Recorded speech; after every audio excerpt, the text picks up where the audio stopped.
So standard breakers, GFI breakers, and arc fault breakers. What are they? How do they work? And what do we need them for? Let's dive in. So a standard breaker is a resettable fuse with a thermal magnetic strip inside, and it does two things. One, if your current is overloaded, you had too many things plugged in, it actually heats up the thermal strip. And the second thing that this does is that if your white wire and your black wire accidentally touch, it sends a tidal wave of electrons back to the breaker. And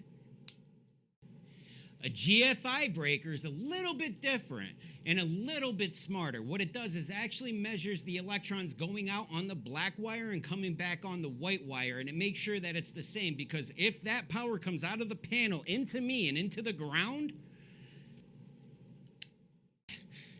So an arc fault breaker is actually smarter than all of them. It actually has circuitry inside that determines and separates and identifies a series arc or a parallel arc compared to an electrical motor that sparks when it runs, or maybe when you plug something into an outlet.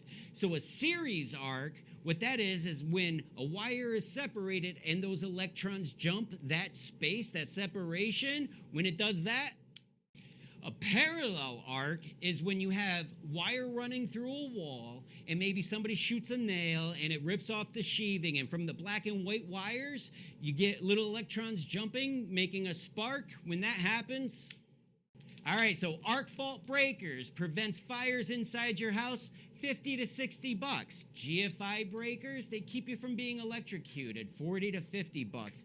Standard breakers, they help you from burning out your equipment or damaging your branch circuits. They're $10. This, if you see this, run.